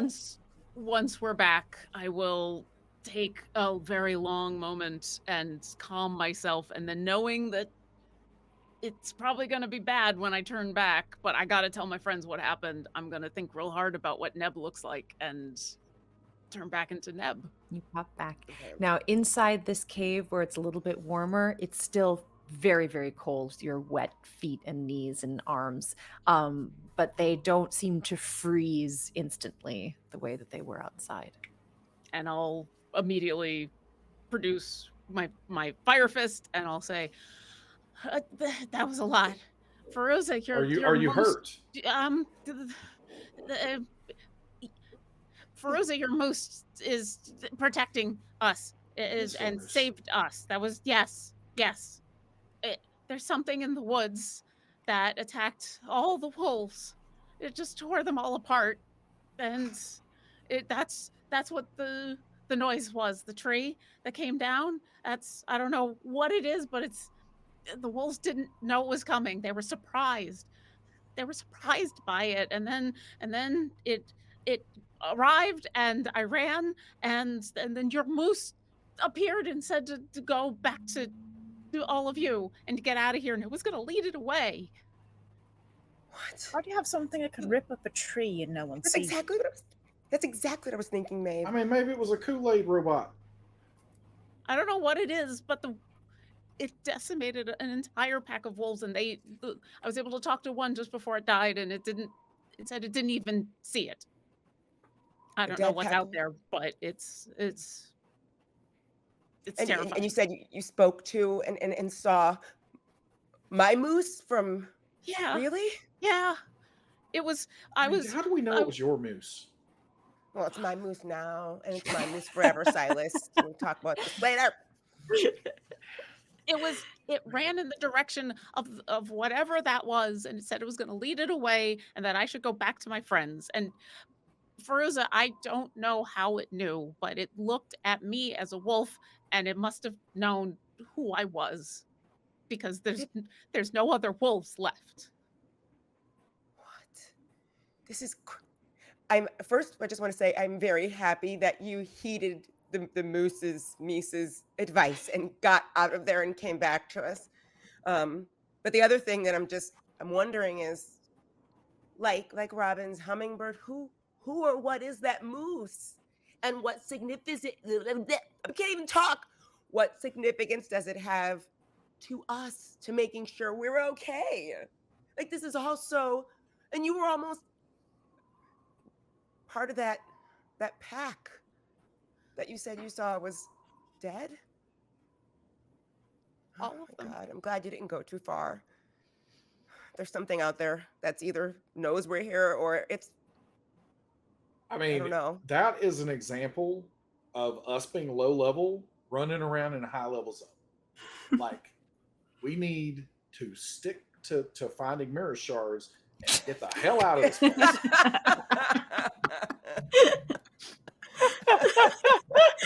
Or, Darn it. I tried to or enter we that need to do instance. whatever we got to do to level up so that we can stop that thing, because I want to go help Fairuza's moose, but I don't know how. Fairuza's moose is gone. I mean, if that thing just took out, if it took out all those wolves and it's like chopping down trees faster than your dad could, like, I mean, what are we going to do with it? Well, maybe my moose knows what it's doing, and that's why it came to check on us, and that's why it's not afraid of a wolf killing forest beast, Silas. Yeah, okay. Or I'll give you that. Or it knew. Also, it wasn't afraid of a wolf, and it knew who I was. I don't know if that's. I mean, nothing here is normal, but that's not a normal moose. Are we sure we're actually seeing this stuff? Did anybody else see the hummingbird, or was it just Miss Robin? Wow. Did you see it, Fairuza? I saw the hummingbird. Yeah, I mean, but Robin said it was Harold, and I wanted to believe it was Harold, so he became Harold. Right, Robin? What a mess. I think we all learned a valuable lesson. Something about being a cat and not following our curiosity. We stay in the cave. It's surprisingly, seemingly safer in here. And as Silas said, we need to find that shard and maybe an exit on the other side of this mountain area. I mean, we've got fracking hopefully. 8 more of these or something after this first one, too, don't we? There's one per level, and we have 2. There's 2. There's Yeah. It's math. There's two. What? Wait, no. What did you just Oh, say? you got the clues and the mirror shards. Oh, yeah. crossed here, No, yes. no. Yeah, I understand with the clues. 2 more But what I'm clues. saying is, presumably, and by the way, I just want to say, we don't know if this is true or not yet. Like, we don't know if a mirror shard is going to be at the end of this. Like, because if there's a mirror shard at the end of this, whoever put this together is a sadistic, you know what? And honestly, like, even if we You have haven't met Will. Will? I think Oh, your Will friend did Will. this? Wait, I mean, he what? must have been planning this for years. Who's You Will? think that some friend of yours is doing all this to us? What? It's I mean, I possible. almost lost my leg. A whole bunch of wolves are dead. My moose. Listen, I'm just going to have words with Will. It is If Will's quite behind this. elaborate, but right now we don't have many other options. I agree. How many shards do we think that there are? Like, I don't know if we know that, do we? 5. There are We 5? Nev- have the Nev is keeping mirror, track. so yes, we do. There's one at each Other of prints. the places that the train was supposed my to stop goodness. at. I So don't it's have 1, 2, 3, 4, 5. I'll be honest, 6 everyone. This is kind of locations. overwhelming how much we actually have to do before we can even have a chance of getting home. And by the way, we don't know if that's going to get us home or not. We don't know. This is literally a shot in the dark. That's what we're doing. That's it. We don't know. We have Well- not seen one other human being since the whole train thing. I think there aren't humans. I think we're like a commodity in this world. We're like special. Really? I don't know. I just made that up, but it made us feel better, maybe. There But were either clearly way, people because we've seen things in here that show humans. yeah. But what if they like just disappeared or something? Maybe it used For to all be we know, humans. we disappeared. I think both. Remember when we were on the train and we could see kind of the other people from the train, but it was like they couldn't see us and we couldn't really interact with them. We're like out of sync. Yeah. I think this is the same thing. This is from the real Well, world, either and way, we're going to feel so much better if we can put some points on the scoreboard here and get one of these shards. And so I think that we just need to just verify that we have not completely lost our minds and that these shards are something that actually do exist, and that playing these little games, whoever put this stuff together, is the thing that's going to get us those shards. I'm Then going to why feel are a we lot still better if we talking have about it? Yes, let's go. because I'm taking a moment by the fire. Because I thought I had to convince everybody. Let's go then. How are you feeling, Neb? Better. It's less about the cold and more about just what I saw. But you know what? I'm not upset that I did that. I'm not. It was scary, but we needed to know. And like Silas said, we don't know very much. And the only way we're going to find any answers is going in the direction of the danger and taking a look at things. But I'm glad I was able to get back quickly.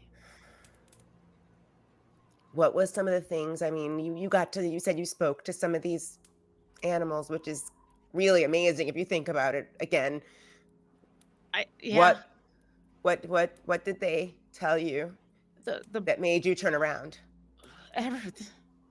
The finch got to where the tree was and then stopped and told me to run, but I wasn't sure what was going on at that point, and I thought maybe it saw another predator or something, and so I peeked around the tree that this whatever knocked down was huge. It was one of the biggest trees I've ever seen. The whole ground was uprooted.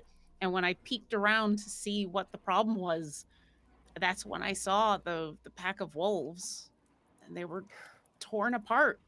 And then the one that I was able to talk to before it died told me to run, and something about it that was just at that point instinct. Something told me that I had to pay attention to this wolf, and I ran. And then I met your moose, and it told me to run, and so I ran. Yeah. Because I was worried for all of you that you were going to come find me and that we were going to Oh yeah, we were going to, because you kind of just ran off, but we didn't know if we would ever see you again. I'll always come back. I probably don't know if you're in control of that when a giant thing that uproots trees like they're toothpicks is just kind of roving the countryside. Well, but now we know, right? So we can be more prepared when we do Knowing leave. is half the battle. Mm-hmm. That's why I said I'm sorry I worried you, but I'm not sorry that I went. We need answers, and the only way to get those answers is to go where the dangerous stuff is. And she's going to stand up and kind of brush herself off and try to pretend that parts of her body aren't still numb and tingly and say, so what a hand warmer? And you a little couple of hand warmer packets. I'll take one and then light my other hand up. All right, what floor are we going to next? I mean, well, we've we know already been where on that second, right? Roughly where there still is what we didn't explore on the second floor. Then we work our way down. Yes. So what you have left, you have done no exploring of level 1 yet, so you don't know what that is. Level 2, the three of you burst out of a cavern in a slippery shale slope that descended into a river of ichor. You leapt across it, and there was a long sort of path of a wider tunnel that was, carved by miners that got you back to the mine shaft. When we hit that, though, yes, were there two choices for a direction, or was there just the one? There was just the one. Now, when you came out of that cavern on the shale slope, there was space behind you. Like, this was a long sort of slope, but you just, you were being chased by creatures, so you just got out of there. Okay. So those are the two levels that you have sort of left. All I'm find saying, things, everyone, is that whatever those creatures were, it sounds like we're going to have to go back to at least the vicinity of that location, and we might want to save that for the end. Perhaps we should explore the first level just to see if it's like the tea party and cupcake level. I think that's I the don't- third level where the rats are. That was the party. That was the party. Well, we know there are still centipedes we haven't seen. I mean, surely they were just talking about like normal centipedes, right? I mean, they weren't invited to the party; they just crashed. So I don't That's know. right. I forgot that. I Very forgot. crashing centipedes. Good. Okay. Were they You, serving you food? certainly What am saw I someone in asking? the roots of the tree, Neb. You saw a bunch of centipedes in the roots of the tree. I was a little distracted. They were a little bit Yeah, distracted. yeah. And you don't want to finish out the level that we'd almost finished going through. The one that has the slope. That. Okay. Yeah, but Wow. like, okay, so this is actually Adam's side. So we're saying we slid down Mhm. in order to get to where we think we have not explored on level 2. We've got to get back up that and go And come back into the down? place that we were being chased initially. Well, I mean, the intel that you received from the partying rats was that the clues would be at the deepest level of, I the guess. deepest area of each level. So presumably, yes, you would have to return to where the creatures chased you. So to that, that I to the think was the Ichor part River. I was missing. So we are calling where we initially were, where we had to jump across the Ichor River. We are calling that level 2. Like that is We're- level 2. that is was level 2. Got it. Ooh, okay. And that's the only place where we didn't really stop to. And this is Lauren. Out Yes. to play. That's the only place we didn't stop to look for words. Yes. Everywhere else we Mhm. kind of took that time, so that's Yes. a decent place to go look. For all we know, though, the Ichor has burned through whatever was there and made it much easier for us. I like your optimism. It's also Me too. much slower than those creatures that we were being chased by, so it's a little easier to avoid. All right, I'm fine with either one of them as long Yeah. as we are on our way to getting our first shard. Yeah. I don't think we have any other choice. So we're rested. Everyone full. I think. Do we go? You going to level 2 or level 1? We should just work our way down, right? Yeah. Level 1? Mhm. Let's do this. Okay. But You all walk back to your harnesses and the ropes. Hook yourselves in the way that Robin told you how.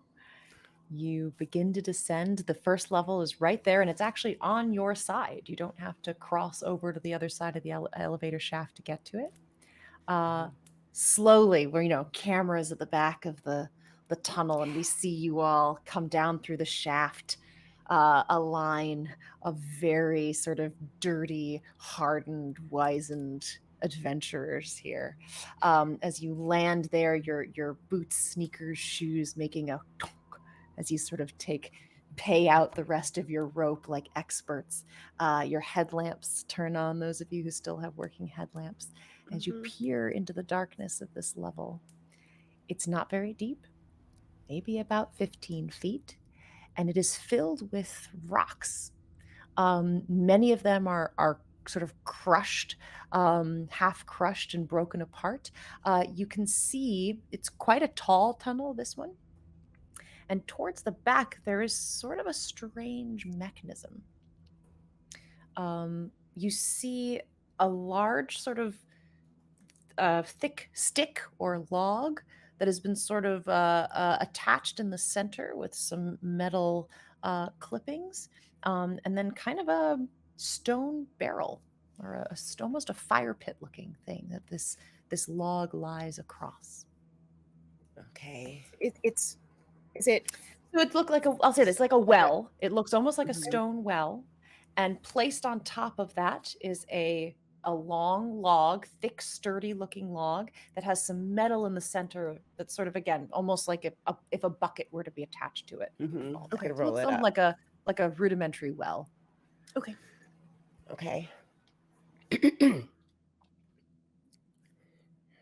So Okay, we're I'll gonna just approach ask- the well. Yeah. Yeah, you're all Let's go, standing let's at the go. edge. Yeah. I don't want to dictate Like, what you yeah. go to Yeah. first. That's what you see I- from the edge. I just don't Mhm. want to knock over a stone and be called a fool of a took. So I figured I'd ask before I walked up to this well. That's fine. I don't mind being a fool, and I walk forward. All right, Yeah, right Adam, there. I'll walk forward with her. Silas right and behind him. Fairuza, you Yeah. approach this this sort of well cistern looking thing.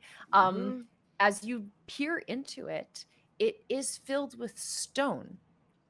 And attached to this, log at the top, you can see metal teeth, almost gears, sort of down on the bottom, and you can see it's even attached to the point where you think it would rotate. And there's rocks inside this sort of cistern, and a little plaque on the side of the well. And what does it say? So this is indeed a sort of, they're calling it a rock cistern, and essentially they would either have strong people. Sometimes, if there was room, they'd bring in oxen or horses or animals to turn these gears, and it was turn this sort of spindle around, and it would crush the larger pieces of rock so that you could get at the gold inside and more easily transport it up to the surface. So this is a rock crushing station. Rock crushing station. Fairuza just sort of yells that back to the others. It's safe. There's nothing jumping out of You're it. back on the museum track. Yeah, there's nothing.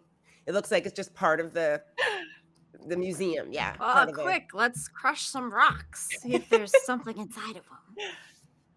I mean, we have to do something, because if the rats are to be trusted, and I am on the fence about that, if the rats are to be trusted, every level has one of these. This is all we see for this level. So unless somebody's jumping down the well, like, it's got to be around here somewhere. Oh. Is there anything on the walls? Give me an investigation check, please.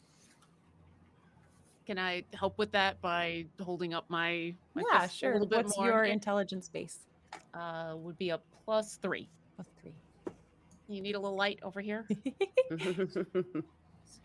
So it's a dirty 20. Dirty 20. So yeah, as Maeve, as you look around, and as Neb holds up the light to sort of cast the shadows and clear out some of the shadows that would obscure your view, there's no writing on these walls. They're pretty clean, pretty clear. Again, someone has carved them by hand. Really, the only feature, it's pretty clear, brushed around near you, there are just these stacks of rocks and this sort of rock crushing cistern. Oh, I bet you that if there is a supposed to do anything in all of this, I bet you we're either supposed to move the rocks or crush them ourselves or something. Why not both? Silas immediately just looks up, and he like lays down on the ground just to see if there's like a Looking at the Are you ceiling. taking a nap? No. This just happens in video games all the time. You don't see any writing on the ceiling, Silas. Nothing. All right, so how do we work this mechanism? Sounds like you have to push it or pull it. So is this like Conan the Barbarian Yeah, kind of stuff? Mhm. you're gonna Yeah, it's spin it like- in a circle, and All it's right. the teeth are gonna chew up the rock. Fairuza, I'm not as strong as you, but I will help. Maybe we should all, like, how many places? There's just the two, so you could each sort of push on each side. You could all get in there if you want to. Let's do it, Fairuza. It's do or die time. Peace. Let's do this. All let's right, not die. fantastic. Let's go. Each of you give me athletics checks. Okay. Oh, come on. Oh, roll it again, Fairuza. I don't even care. Just roll it again. I know. I'm like, just roll the damn thing. Oh, 16 plus 21. Woo! All right, there we go. Nice. Didn't even have to. I love it. It was I a heard 17 dice. for It Silas. was a 17. All right, so 21 and a 17. Fairuza and Silas get on either side of these. And at first, it's like it won't move at all. You can feel the muscles in your arms just popping. But Fairuza, you shared a little bit of your soul with Robin earlier today. And she had reminded you to look inside for strength, for what makes you passionate. And that little reminder just gets you to push that little extra second, and you just cock it into gear, which allows Silas to get a little bit of momentum. And the two of you pushing as hard as you can hear and the little bit of resistance as you crack the rocks that are inside, breaking them down into smaller pieces. As you begin to continue to do this, Maeve, Neb, and Robin, you peer in over the edge. As these rocks crack and move into dust, you can just begin to see some lettering at the bottom of this cistern. And with that, we will call that the end of today's episode of Children of Éarte. Thank you all so much for joining. We will see you next week. And please remember that life is the most wonderful fairy tale. Good night.